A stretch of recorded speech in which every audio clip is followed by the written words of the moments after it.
November 1876, Bitterroot Valley, Montana Territory. The sky over the foothills had the dull shine of iron left out in the rain. A wind came down the drainage like it had a destination testing every seam in the logs. At the threshold of a small cabin raised on stone piers, Elin Sirdal watched her breath turn white and break apart. The thermometer nailed to the door frame hovered near 22 degrees Fahrenheit, and it wasn't yet Thanksgiving. She had lived on the claim less than a year, long enough to learn the distances that mattered: the nearest neighbor, a hard 4-mile ride, the trading post, a place you reached by daylight, or you didn't go at all. Long enough to learn the unspoken rule of the valley: winter was not weather. It was a verdict. A rider passed that afternoon, a man who'd seen 8 Montana winters and carried the calm authority of survival. He glanced at her roofline, at the stacked rounds against the north wall, and he assumed the usual story of family hoping the overhang would be enough. He did not know that beneath Elin's feet, beneath the kitchen table, where her children ate beans and cornbread, a trapdoor hid a dark chamber packed tight with firewood so dry it rang when you knocked 2 pieces together. 6 weeks later, when sleet turned to heavy snow and the valley began to smoke from green logs and desperate stoves, that rider would finally understand what Elin had done. And when he saw the number written in her ledger, the number that measured heat in degrees and fuel in cords, his skepticism would die quietly like a flame starved of air. The idea did not begin with cleverness. It began with an accident in April, when the ground was just softening and the creek sounded swollen under shelf ice. Elin's husband Niels had been guiding a plow horse through a stubborn patch when the animal spooked. A sudden lurch, a bad step, and the weight of a man came down wrong. The leg broke with a sound Elin never forgot, not a dramatic crack, but a dull final give, like a branch that had already been weakened. Out here, a broken leg wasn't an inconvenience. It was a missing season. Niels would not swing an axe through summer. He would not haul logs. He would not walk the fence line when wolves tested it in January. That left Elin with a leaking roof in 2 corners, a half-cleared garden, and 2 children, Eric, 12, old enough to help, but not old enough to carry the heaviest work. Astrid, 8, still small enough that winter could swallow her if you let it. Niels had managed to split only about 2 cords before the accident. 2 cords sounded like plenty until you lived through a Bitterroot winter. It was not the cold alone. It was the wet cold, the kind that snuck in on November rain, then froze hard, then thawed under a chinook, and soaked everything you owned before locking it up again.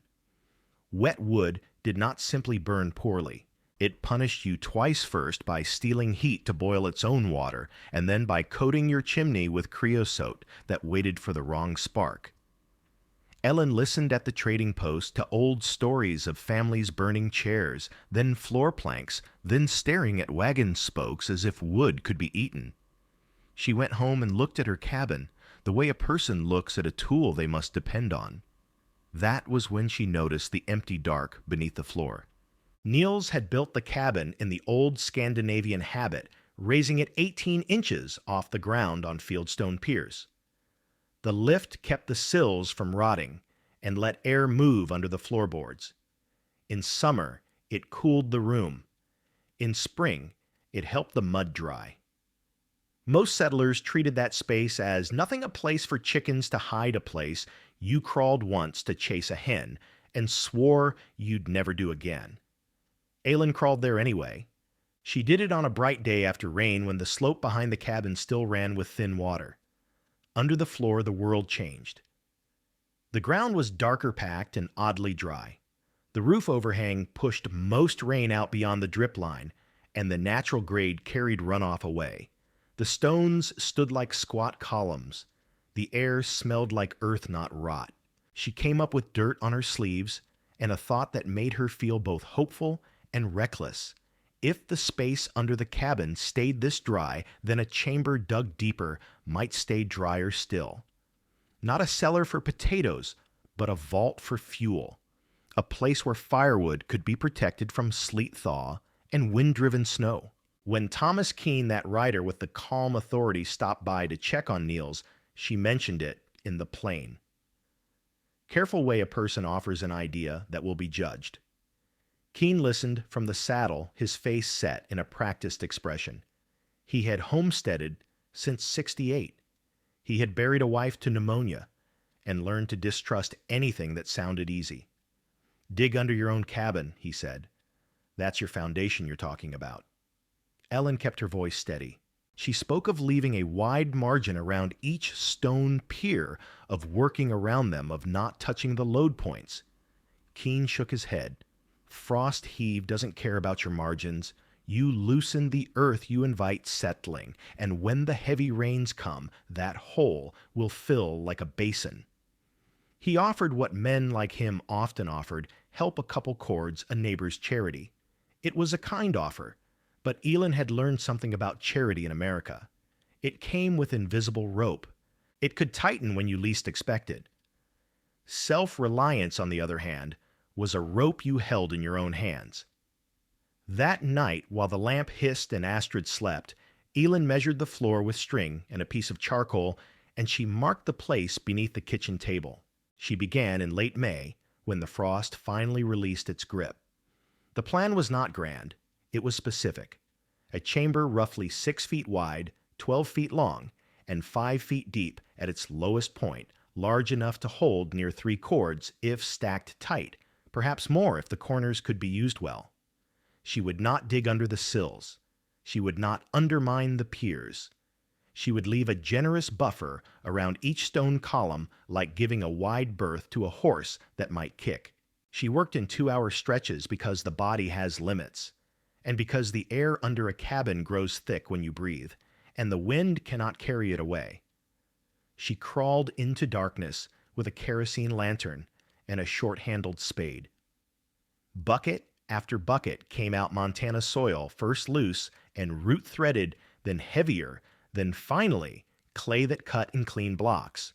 She piled the excavated earth downhill to build a shallow swale, shaping it so any water would be guided away from the cabin as if the land itself were taught manners.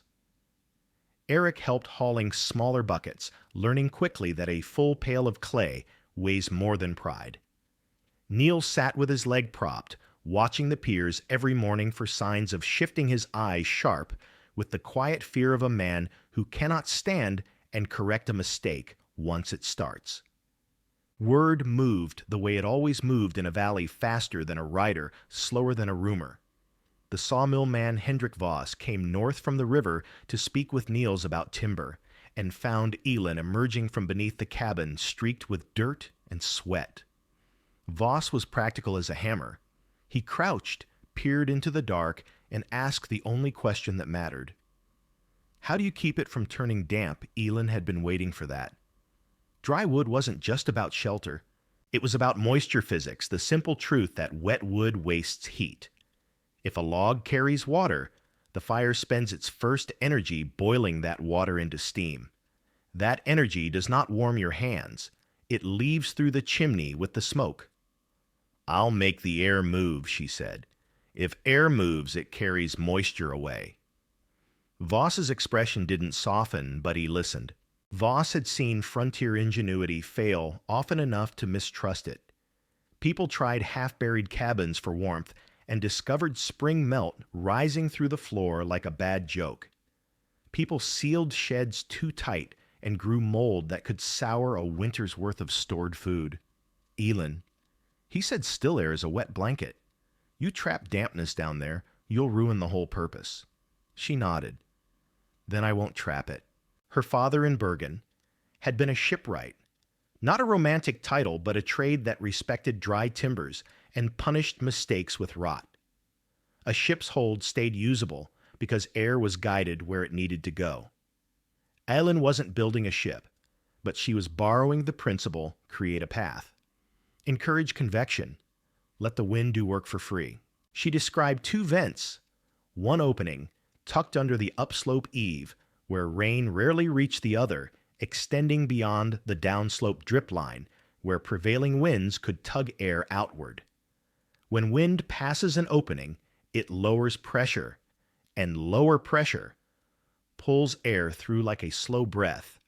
In simple terms, one hole invites air in the other, lets it be pulled out. Voss rubbed his jaw. And drainage. A slight slope to the chamber floor, she said. Any intrusion runs toward the lower end. The swale carries it away. He looked again, then stood. You might make it work. But if it fails under your house. That was the sentence that would have stopped many people. Elin felt the weight of it. Then she felt the heavier weight of January nights without dry fuel. She kept digging. By mid-June, she discovered the gift of clay. Dense, stable, almost self-supporting when cut cleanly. It held shape without the need for costly timber shoring. It also resisted seepage better than loose soil. The chamber walls began to look like something carved rather than dug smooth curves shaped by the edge of a bucket and the patience of repeated strokes. Late one evening, she sat at the table and wrote a number in her ledger, chamber volume estimated 360 cubic feet. Then she wrote another, need minimum 4 cords before snow. The math did not comfort her. It sharpened her urgency. In July, a neighbor woman named May O'Brien rode over with flour and questions. May's father had died in California's mining country, and she had learned early that manageable risk could still kill you. She studied Elin's hands, blistered, calloused, and the quiet set of Elin's shoulders. I don't doubt you can do it, May said. I'm asking whether you should. An above-ground shed would have been simpler, but lumber was money, and money was time. And time was the one thing Elin did not have. A shed needed a roof that didn't leak a floor, kept off wet earth walls braced against wind. Above ground, every surface faced the storm directly. Below ground, the earth offered steadiness around 50 degrees year-round, no gust-stripping heat, no sun warming boards by day, only to drop them below dew point at night. May's sharpest worry was the trapdoor. A hole in your floor is a hole for cold, she said. Elin had already built the answer in her mind, a thick hatch, 2 layers of boards with wool batting between leather stripping around the edge to seal drafts placed under the kitchen table where a rug could cover it. A weak door bleeds warmth like an open mouth in winter. A good door can be tighter than a window. May looked at Niels, then back to Elin. You're doing this because you don't want to owe anyone. Elin didn't pretend otherwise. She said it plainly, I want the children to sleep without coughing smoke into their blankets. I want to know we're not one favor away from failure. May nodded once the way people nod when they recognize a truth they rarely say aloud. Then promise me you'll be careful, she said. Winter takes widows too, Ellen promised. But promises don't hold up roofs. Stones do. Clay does. Work does. By August, the chamber was finished. The air inside felt cool and dry, and when Elin held the lantern steady, she could see a faint, constant drift of dust moving toward the downslope vent. The system was breathing. Now she needed to feed it wood. The trapdoor took 3 days, not because it was complicated, but because Ellen refused to build it sloppy. Sloppy work is forgiven in summer. It is punished in February. She scavenged boards from packing crates and old planking, planed them smooth and fitted them tight. Wool came from a ruined quilt leather from a worn saddle bought cheap at the post. When the hatch finally settled into place, it shut with a sound that felt final, and it pulled slightly when she tried to lift it, a sign of pressure difference, a sign the chamber below wasn't stagnant. She tested the air, the way practical people test things, not with theories, but with a damp cloth. She hung it on a nail below for 3 days. When she returned, the cloth was dry enough to crackle. Air movement had done its quiet work. Then came the real labor. Firewood is not gathered. It is earned one swing at a time. Elin needed at least 4 cords, 512 cubic feet stacked, and she had a narrow window. In Bitterroot, serious snow could arrive in October. That gave her perhaps 8 weeks. She chose dead-standing lodgepole pine snags because nature had already done some seasoning. It wasn't the best heat resinous and fast-burning, but it split easily and dried well. She set a chopping block near the tree line and built a rhythm that became its own prayer-dawn chores. Breakfast children set to tasks, walk to the lot with axe and canteen, select a round, read the grain swing. Some blows split clean with a bright crack. Others bit and stuck, demanding correction. Her shoulders ached in the way that makes sleep heavy and mornings stiff. Eric hauled split pieces on a handcart to the cabin, and Astrid stacked kindling like someone building a small city. In September, the circuit preacher arrived Reverend Pike with a kind face and an unkind certainty about how the world was supposed to work. He found Elin splitting, while Neil sat nearby, and his eyebrows rose as if he'd caught a moral problem. "A woman with an axe," he said softly. "Surely there are men." Elin rested the axe head on the block and looked at him. "Surely there is winter," she answered. Reverend Pike wasn't cruel. He was simply confident in rules made where rules could be afforded. He spoke of ordermen, labor, women manage, as if the land cared about sermons. Elin listened, then let the silence between them lengthen until the wind filled it. "In this territory," she said, "the order is simple. What keeps you alive is what you do." Pike had heard, of course, about the chamber under the cabin. Word had traveled like smoke. He looked toward the house with suspicion. "Digging under shelter," he said, "seems like inviting trouble."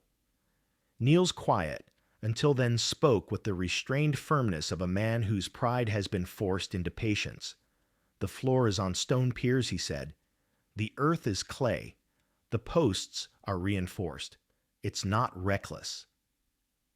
Pike's concern shifted from engineering to symbolism. "And what does it teach your children?" he asked, to see such roles reversed. Elin picked up the axe. "It teaches them that a warm house doesn't care who swung the tool," she said. "It teaches them not to fear work." The preacher left with a tight smile, and Elin knew she had made an enemy in the polite way enemies are made. But she also knew something else. When winter arrives, morality becomes practical. The valley remembers the warm houses, not the speeches. By the end of September, she had split 4.5 cords. The extra half cord stayed outside under the overhang as backup. The rest went through the trapdoor into the chamber. Eric learned to stack with air gaps, not tight enough to trap moisture, not loose enough to waste space. The chamber took more than Elin had dared hope, corners swallowing logs like a careful mouth. She wrote it down. Stored below, approximately 3.2 cords. Then outside, stack 1.3 cords. Numbers steadied her the way rope steadies a climber. On October 10th, the first true storm arrived. It wasn't dramatic at first. A steady rain, a low ceiling of cloud, a wind that pushed water sideways. Then the temperature dropped from the mid-50s to the low 20s in half a day. Rain turned to sleet. Sleet turned to wet snow that clung to everything. The outside stack began to glaze. Snow packed between logs and froze into hard seams. Elin watched it happen and felt a quiet dread loosen in her chest because she knew she had another place to reach for fuel. The storm was her first jury. It would not be the last. 2 days of wet snow can ruin a season's confidence. By the third morning, the valley looked muffled. Fences, softened trees, bent chimney smoke, pressed low under the cloud cover. The wood stacked outside, even under the overhang, had become a single crusted mass. To free a log, you needed a shovel and time.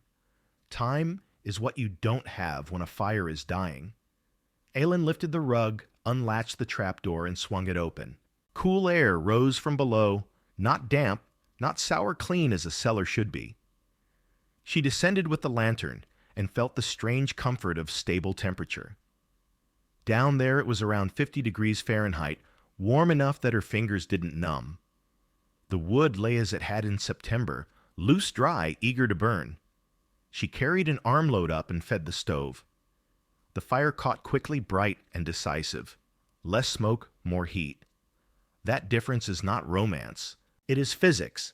Dry wood ignites, cleanly reaches higher combustion temperature, and produces fewer unburned compounds that become creosote.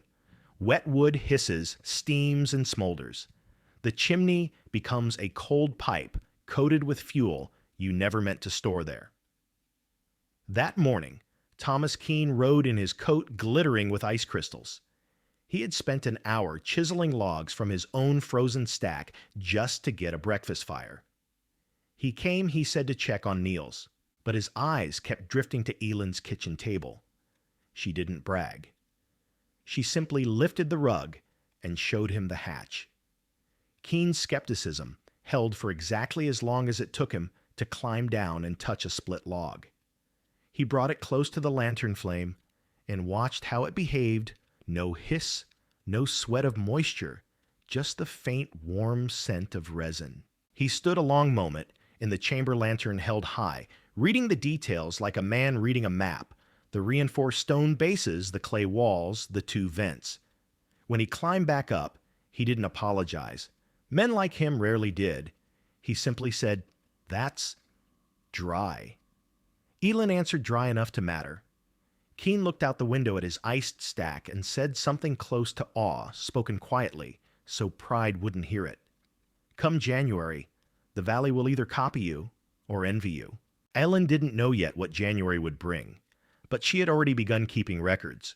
She wrote down outside temperature, inside temperature, how many armloads burned per day.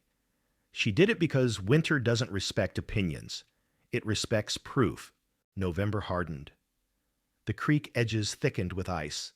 The wind found every crack in every cabin, and people began to speak less at the post, conserving breath the way they conserved flour.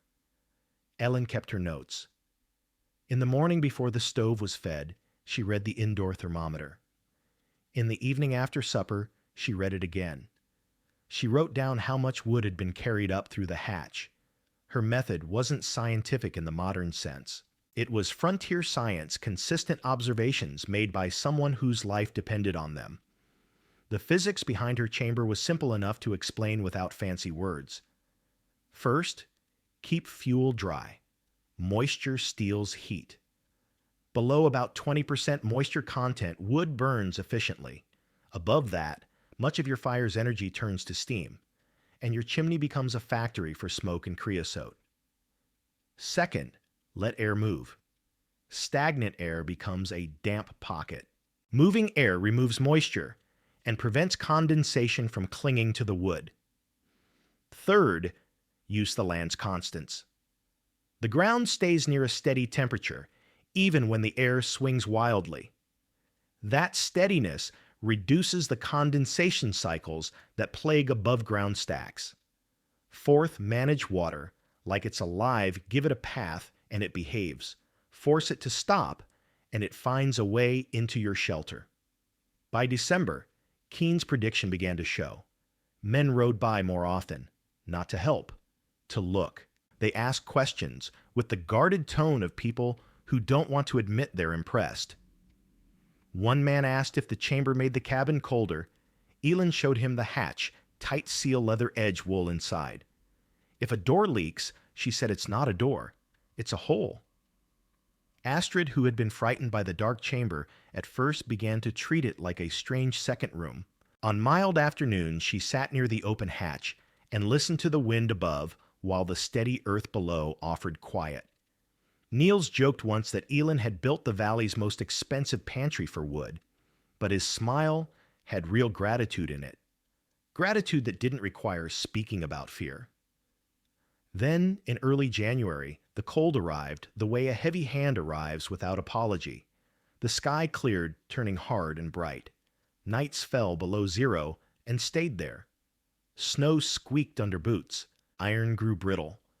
Breath froze into your beard. On January 17th, the outside thermometer dropped near minus 35 degrees Fahrenheit. 2 days later, it touched minus 42 degrees Fahrenheit in the low places by the creek. The valley entered a stretch of cold that lasted nearly a month. And now the question that mattered was no longer whether Elin's chamber could stay dry. It was whether the family could stay warm when everyone else began to burn smoke. Extreme cold changes how everything behaves. A cabin becomes a living thing you must feed. Every draft becomes a mouth. Every cold nailhead becomes a bead of frost. In Keen's cabin, and in many others, wood piles didn't just freeze together. The moisture inside partially seasoned logs turned to ice and made them stubborn as rock. People began burning whatever they could reach, including pieces that were not properly seasoned. Wet burning is a chain of consequences. Low combustion temperature produces more smoke. More smoke means more unburned tar compounds. Those compounds condense on cold chimney walls as creosote. Creosote is not dirt. It is fuel. And fuel in a chimney is only waiting for the wrong moment. By the third week of January, the valley had already seen 2 chimney fires, sudden roaring sounds, sparks spilling into night air families throwing snow on roofs and praying the wind would not shift. One cabin lost a section of shingles. Another lost more than that. No one spoke of it as tragedy at first. They spoke of it as warning. Eileen's stove burned differently. The dry wood caught fast, reached clean flame, and stayed hot enough that the smoke was thinner. Neil's cleaned the flue regularly anyway, because careful people do not let success make them lazy. Still, their chimney did not ooze black the way others did. Elin's notes began to show their own quiet story. On nights when it was below minus 30 degrees Fahrenheit outside, she kept the main room between 58 degrees Fahrenheit and 64 degrees Fahrenheit with a steady feed of split lodgepole and some denser rounds saved for the deepest cold. In Keen's cabin, where he fought damp logs and iced stacks, he struggled to keep 50 degrees Fahrenheit without burning more wood than he could easily spare. Keen came again one evening, his face sharp with windburn. He didn't knock right away. He stood on the porch and listened, as if he could hear how warm the house was by the sound of it. When Elin opened the door, warmth rolled out and struck him like a surprise. Inside, there was no frost blooming on the interior walls. Astrid's cheeks were pink, not pale. Eric sat near the table mending a strap, fingers steady. The air smelled of wood and stew, not smoke and panic. Keen said nothing for a moment. Then he asked the question a practical man asks when he wants proof, not poetry. How much are you burning per day? Elin brought out the ledger. She showed him the figures. Armloads counted roughly converted to stacked volume. Roughly a third less than some households she suspected, not because her wood was magic, but because it stayed dry and usable and did not waste energy boiling itself. Keen's face changed. Skepticism gave way to calculation. If those numbers hold until March, he said quietly, this valley will remember your trapdoor longer than it remembers the preacher's sermons. In February, Hendrik Voss returned the sawmill man who had doubted condensation. He came with business as his excuse, but his lantern and his boots gave him away. He wanted to see the chamber in the worst part of the season, when dampness and rot would have revealed themselves if they ever would. Elin opened the hatch. Voss climbed down, examined the vents, ran his hand along the clay wall, then pressed his palm against a split log, as if he could read moisture through touch. He listened to the faint whisper of air moving through the chamber, the slow breathing created by wind pressure. This is the clever part, Voss said at last, pointing to the downslope vent. You placed it where the wind steals air. Elin nodded. Wind always steals something. Might as well let it steal dampness. Voss climbed up and asked about cost. Elin told him the truth, a few dollars for hardware, lantern, fuel, leather strips, and the rest paid in time and soreness. Voss's respect didn't show as praise. It showed as a man doing arithmetic in his head. The kind of arithmetic that turns into imitation come spring. May O'Brien visited in March, bringing bread and news. Her husband had developed a cough from weeks of smoky fires. Their chimney had blackened so badly May feared it. She sat at Elend's table, watched Astrid pour coffee with steady hands, and finally said what many people in the valley were beginning to admit. "Dry wood isn't comfort," May said. "It's health." Elend understood. Smoke isn't just unpleasant. It's exhaustion. It's headaches. It's sleep that never rests you. It's children waking with burning throats. In winter, a cabin isn't simply a shelter from cold. It's the lungs you breathe through for months. Even Reverend Pike returned thinner in the face, quieter in his certainty. He did not begin with correction this time. He began with humility, which is rare in a man who travels with Scripture. "I spoke foolishly," he said, not looking at Elend at first. "I watched families struggle, and I heard your house stayed warm." Ellen didn't gloat. Gloating is an indulgence. She simply listened. Pike's eyes finally met hers. "I've been thinking," he said, "that perhaps the land itself teaches order. Perhaps the proper role is the one that keeps your children alive." Outside, the snowpack began to soften, but nights still bit hard. Spring was not mercy yet. It was only a rumor. And Elend's ledger was not finished delivering its most useful line, the line that would make even the most stubborn men fall silent. When April finally loosened winter's grip, the valley began to talk like people waking from a siege. They compared losses the way survivors always do, not for drama, but to understand what could be prevented next time. 2 families had suffered chimney fires. Several had burned through more wood than they had expected, and had spent late winter scrounging deadfall like thieves in their own woods. Coughs lingered. Sleep had been thin. Pride had been bruised by the simple fact that the season did not care who you were. Ellen did not claim she had beaten winter. That kind of talk invites punishment. She simply showed what had worked, and she had numbers to show it. Keene asked her to bring her ledger to the trading post, not to put on display like a trophy, but to settle an argument that had been simmering all season, whether underground storage was worth the risk. Men argued from experience. Ellen argued from notes. She stood near the stove at the post while the smell of coffee and wet wool filled the room. She read her entries outside temperature ranges. During the cold, snap indoor temperatures maintained estimated volume of wood burned per week. She compared them to Keene's own rough tally and to 2 other households who admitted their stacks had iced over and forced them into burning damp fuel. The room grew quiet in the way it grows quiet when everyone recognizes truth. Not because Elend was eloquent, because the numbers made sense. The key line was simple on the coldest weeknights near -40 degrees.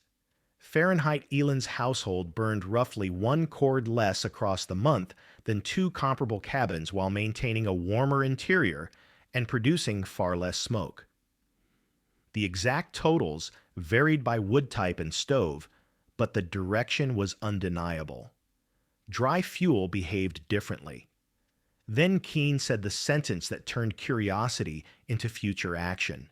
"If you can keep 3 cords dry under your own floor," he said, "you are not just storing wood. You are storing time. You are storing breath. You are storing safety." A few men asked about collapse risk. Ellen answered plainly.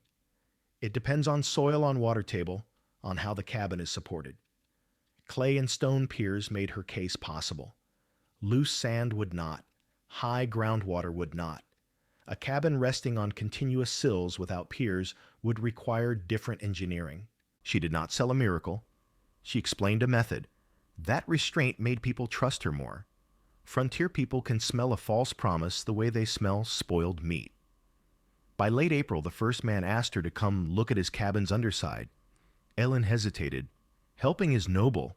Being held responsible for another man's collapse is dangerous. She offered advice instead. If you can't prove your soil, don't dig.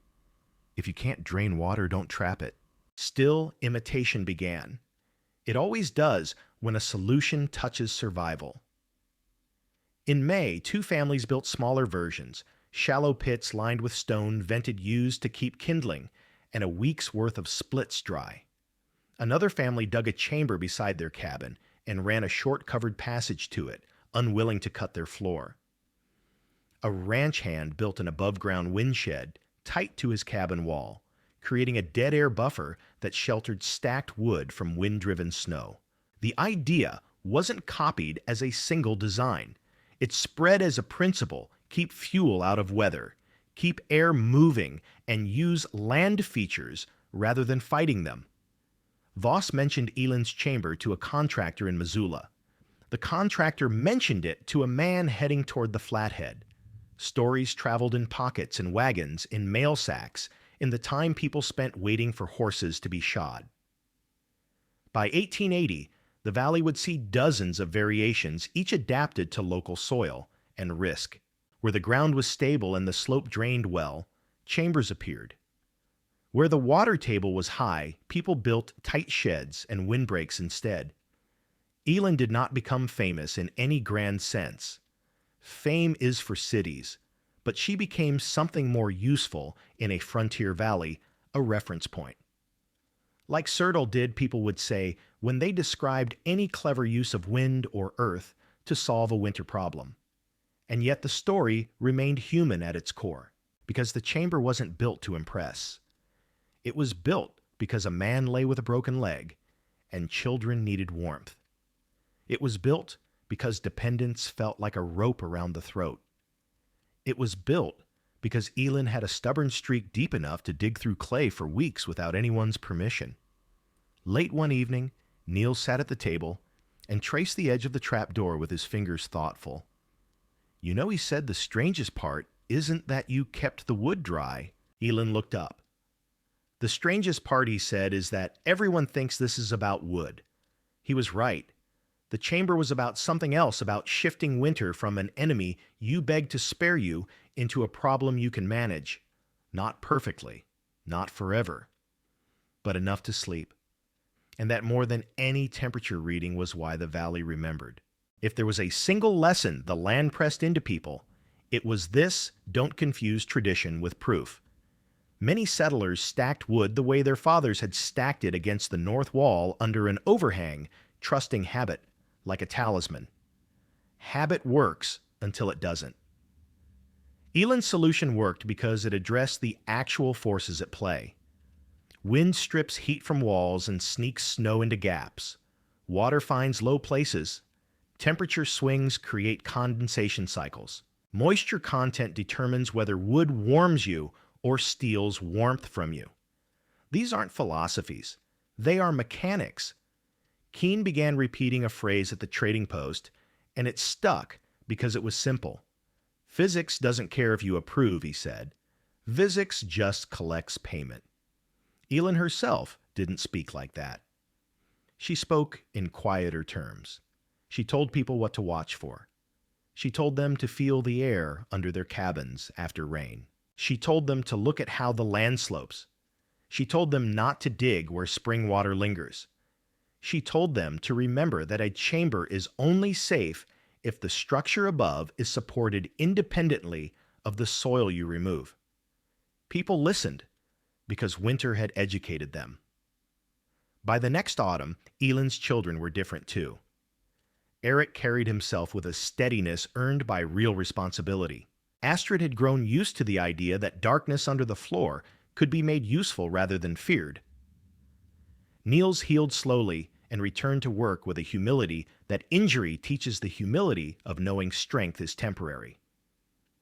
On the first cold evening of November, 1877, Eland opened the hatch and looked down at the stacked wood, and she felt a quiet satisfaction.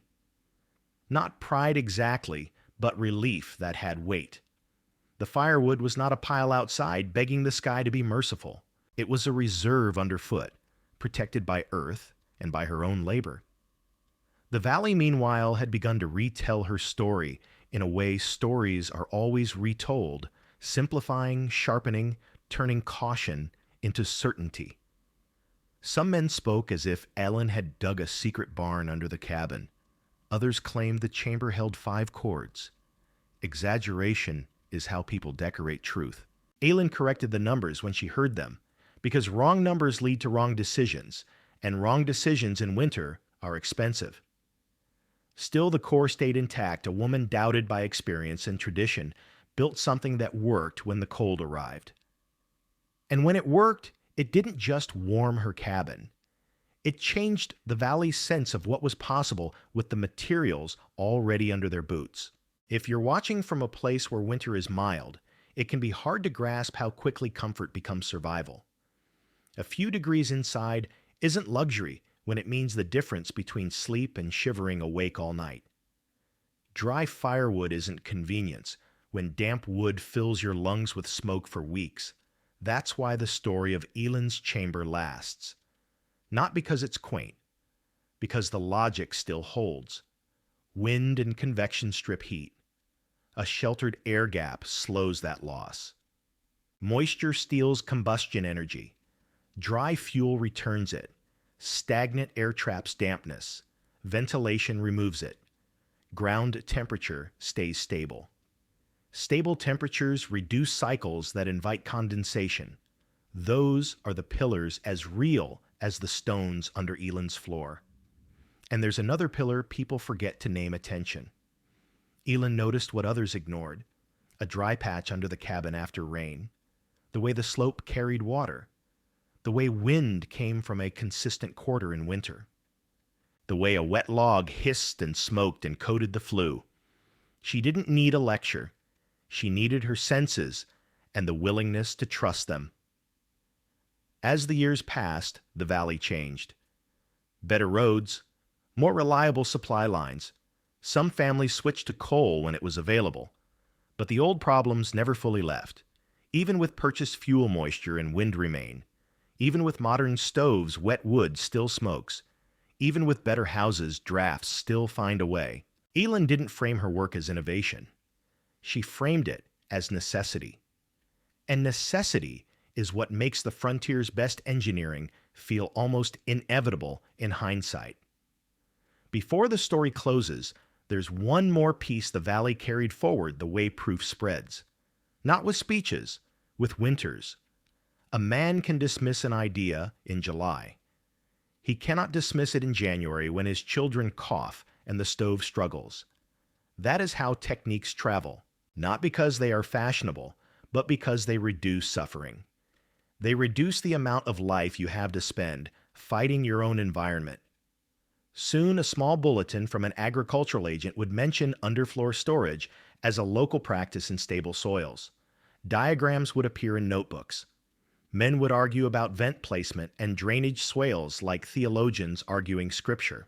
And Aylin would keep living her life, improving irrigation, expanding garden beds, letting other people call her stubborn while she simply stayed warm.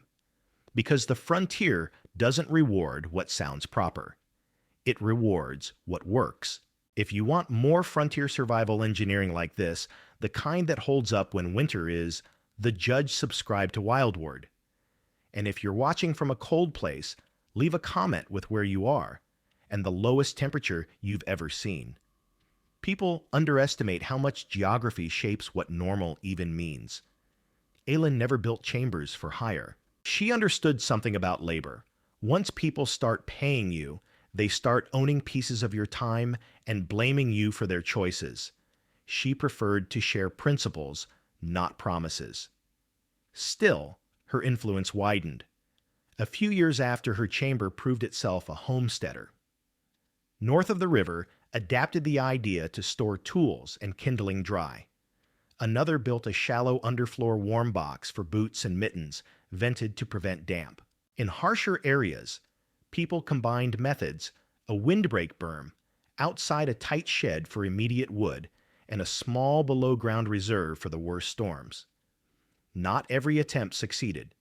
In one low-lying spot, near a marsh, a man dug too deep and found water that never truly left. His chamber became a damp pit, and his wood molded. In sandy soil near the benchlands, another man ignored the need for stable walls and suffered a partial collapse. Not catastrophic, but enough to remind everyone that Earth has rules. Those failures mattered because they kept the community honest. This was not magic. It was site-specific engineering. Elon's own cabin endured. Niels recovered fully and returned to heavy work. Eric, influenced by the habit of measurement and structure, later pursued surveying and bridge work. Astrid became known for calm competence, the kind of competence that grows from childhood winters where panic never had the final word. When Elon was older, a local historian asked her about the chamber that had become legend in small talk. She answered without decoration. "I didn't invent anything," she said. "I just refused to store my winter in the open." That sentence carried the whole philosophy without preaching it. Store your winter wisely. Don't leave your survival at the mercy of weather and habit. Use what the land gives: slope, earth, temperature, wind, direction, stone, clay. Because the frontier in the end is not romantic, it is honest. It will tell you, without malice, whether your idea can endure when the cold arrives. If you come to Wildwood for stories like Elon's, take a second to subscribe. These are not just old tales. They're field-tested patterns, small engineering decisions that kept real people warm when winter stopped being scenery and became a verdict. And if you've ever lived through a season where the cold got personal, drop a comment with where you're watching from and the coldest temperature you've seen. It helps us map how different winter really is across the world. Educational note. This episode is a historically inspired reconstruction. Names, dialogue, and certain details are dramatized for storytelling, but the core physics is real. Wood moisture content affects usable heat. Moving air carries moisture away. Wind pressure can drive ventilation, and ground temperature stays comparatively stable through extreme cold. Those principles are why Elon's underfloor chamber made such a difference when other stacks iced over. That said, what worked on one 1870s Montana homestead isn't a universal blueprint. Any modern attempt to build underfloor storage, excavate near foundations, or add ventilation pathways should be treated as a serious structural and safety question. Soil type, water table drainage, load paths, fire safety, pest control, and local building codes all matter. In many places, this kind of modification could be unsafe or illegal without proper design and permits. This video is for education and historical understanding, not technical or legal advice. The frontier lesson isn't dig a hole under your house. The lesson is simpler. Winter rewards what's effective, not what's familiar. Observe your conditions. Respect the forces at work. Build with the land, not against it. And keep your survival essentials: fuel, warmth, and breathable air out of the weather's reach. See you in the next story here on Wildwood.